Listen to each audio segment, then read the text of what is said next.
नमस्कार साथियों, मैं सीमा गुप्ता आज आप सभी के बीच समीक्षा अधिकारी सहायक समीक्षा अधिकारी परीक्षा से संबंधित अत्यंत ही महत्वपूर्ण विषय पर चर्चा करने वाली हूँ। और वह विषय है कि क्या प्रत्येक वर्ष समीक्षा अधिकारी सहायक समीक्षा अधिकारी परीक्षा से संबंधित विज्ञापन आती है अथवा नहीं आती है, और समीक्षा अधिकारी सहायक समीक्षा अधिकारी परीक्षा से संबंधित विज्ञापन कितने वर्षों में आती है आदि तमाम पहलुओं पर आज चर्चा करने वाली हूँ। क्योंकि आप सभी द्वारा लगातार यह प्रश्न किया जा रहा है कि आगामी विज्ञापन कब तक आने की संभावना है। तो साथियों, सबसे पहले आप सभी को अवगत मैं कराऊं, समीक्षा अधिकारी सहायक समीक्षा अधिकारी परीक्षा से संबंधित जो विज्ञापन है वो प्रत्येक वर्ष नहीं आती है, लेकिन समीक्षा अधिकारी सहायक समीक्षा अधिकारी परीक्षा से संबंधित जो आयोजन होता है लोक सेवा आयोग द्वारा, वो अध्याचन के क्रम में अवश्य ही कराया जाता है। आप सभी को अवगत करा रहे हैं कि 2010 बैच के बाद 2013 बैच, 2013 बैच के बाद 2014 बैच, 2014 बैच के बाद 2017 बैच, 2017 के बाद 2016 बैच की ज्वाइनिंग कंप्लीट हुई। तत्क्रम में 2021 से संबंधित परीक्षा का आयोजन कराया जा रहा है। साथियों, यदि आप आगामी समीक्षा अधिकारी सहायक समीक्षा अधिकारी परीक्षा से संबंधित तैयारी कर रहे हैं तो आप ये मान के चलें कि विज्ञापन आनी है, लेकिन 1-2 माह में कदापि आने की संभावना नहीं है, क्योंकि अध्याचन नवीन चयन वर्ष के क्रम में लोक सेवा आयोग को निर्गत की जाती है। अतः आगामी परीक्षा के संबंध में पूरी संभावना है कि नवंबर 2021 से जून 2022 के बीच आप सभी के बीच समीक्षा अधिकारी सहायक समीक्षा अधिकारी परीक्षा से संबंधित विज्ञापन आएगी। आखिर क्या कारण है कि प्रत्येक वर्ष समीक्षा अधिकारी सहायक समीक्षा अधिकारी परीक्षा से संबंधित विज्ञापन नहीं आती है? साथियों, मैं आप सभी को अवगत कराना चाहती हूँ कि समीक्षा अधिकारी सहायक समीक्षा अधिकारी परीक्षा से संबंधित जो रिक्तियाँ होती हैं उस रिक्तियों के सापेक्ष लोक सेवा आयोग में अध्याचन जाता है, और रिक्तियाँ कभी कभी 4, 5, 10, 20 या 30, 40 हो जाती है। और जब लगभग 50, 60 या 100 के बराबर इकट्ठा हो जाते हैं, संख्याएं हो जाती है इस पद से संबंधित, तब कहीं लोक सेवा आयोग द्वारा परीक्षाओं का आयोजन कराया जाता है। आप सभी को अवगत कराना है कि इस दशक में आप देखे होंगे कि समीक्षा अधिकारी सहायक समीक्षा अधिकारी परीक्षा से संबंधित कई परीक्षाओं का आयोजन किया गया, लेकिन विगत दशक में इस परीक्षा से संबंधित परीक्षाओं को देखें तो 1999 बैच के बाद 2001 बैच आया।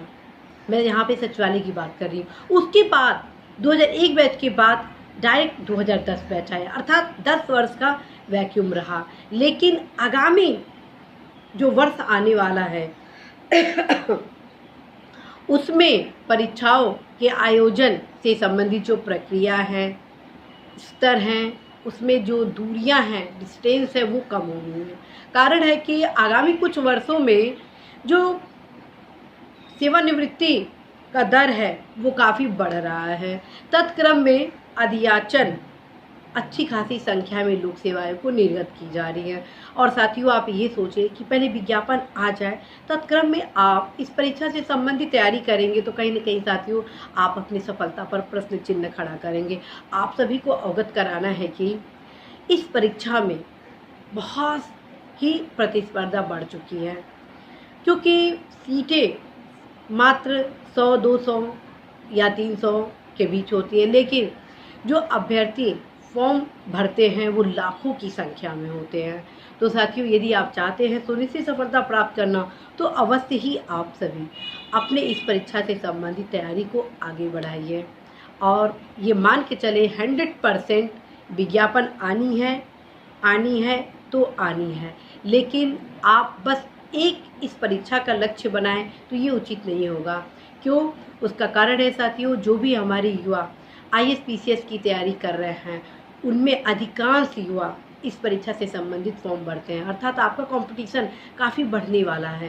ठीक, तो मैं आप सभी को यही सजेस्ट करना चाहती हूँ कि यदि आपका लक्ष्य मात्र समीक्षा अधिकारी सहायक समीक्षा अधिकारी है तो बस इस लक्ष्य तक ही केंद्रित न हो। आपका लक्ष्य होना चाहिए IAS PCS से संबंधित परीक्षा की भी तैयारी करना, क्योंकि लगभग जो सिलेबस है वो एक समान है, बस सब्जेक्ट जो IAS और PCS में वो एक एक्स्ट्रा होता है। अदरवाइज सिलेबस को देखा जाए तो वो सेम है। इंटरव्यू ISPCS में है और समीक्षा अधिकारी में नहीं है, लेकिन जो सिलेबस है वो कॉम्पैक्ट है। इन तीनों परीक्षाओं की एक साथ तैयारी की जा सकती है। साथ ही अन्य वनडे एग्जामिनेशन है उसको भी आप अवश्य ही भरेंगे, क्योंकि मेरा ऐसा मानना है कि जो भी नौकरी हैं वे कोई भी कम नौकरी नहीं है। सबसे पहले आप सभी अपने पैरों पर खड़ा हो, और साथ में जैसे ही आपको कोई भी सर्विस मिल जाती है तत्क्रम में आप सभी अवश्य ही अपने आगे भविष्य के लिए पूरे पुरजोर परिश्रम कर अपने लक्ष्य की प्राप्ति करें। तो साथियों, आप सभी को यही कहना है कि सर्विस के बाद आप सभी को वे तमाम सुविधाएं भी दी जाती हैं कि आप अपने आगे की स्टडी को कंप्लीट कर लें। बहुत सारे ऐसे युवा हैं जिन्हें यह भ्रम होता है कि आफ्टर सर्विस मैं अपने लक्ष्य की प्राप्ति के लिए इस परीक्षा की तैयारी नहीं कर सकता हूँ। आप सभी को अवगत कराने के बहुत सारे ऐसे युवा हैं जो अध्यापक थे लेकिन आज वो समीक्षा अधिकारी हैं, ISPCS है। बहुत सारे ऐसे समीक्षा अधिकारी हैं जो समीक्षा अधिकारी रह के ISPCS की तैयारी की है। बहुत सारे ऐसे PCS अधिकारी रहे हैं जो कि PCS अधिकारी के साथ साथ IAS परीक्षा की तैयारी की है। इसी प्रकार से बहुत सारे ऐसे UPSC के स्टूडेंट रहे हैं जो IAS आदि के पद पर चयनित होकर अन्य अपने जो लक्ष्य थे IAS IPS का उसको प्राप्त किए हैं। क्योंकि साथियों, आप सभी को सुविधाएं दी जाती हैं आगे की पढ़ाई के लिए, और जानकारी के अभाव में आप सभी बस एक ही परीक्षा का मोटो बनाते हैं। तो साथियों, आप सभी को अवगत कराना है कि समयांतर्गत सबसे पहले अपने भविष्य को सुरक्षित कर लीजिए, क्योंकि आने वाला जो समय है बहुत ही प्रतिस्पर्धा से परिपूर्ण होने वाला है। और मैं चाहती हूँ कि आने वाले प्रतिस्पर्धा भरे पल में आप जैसे सफल युवा देश के विकास में अपनी सहभागिता दें, और निश्चित रूप से आपकी जागरूकता आपकी सफलता का आधार बनने वाला है। तो साथियों, आप जागरूकता के साथ अपनी इस परीक्षा की तैयारी करें, साथ में जो अन्य परीक्षाएं हैं उनको भी अवश्य दें। All the best.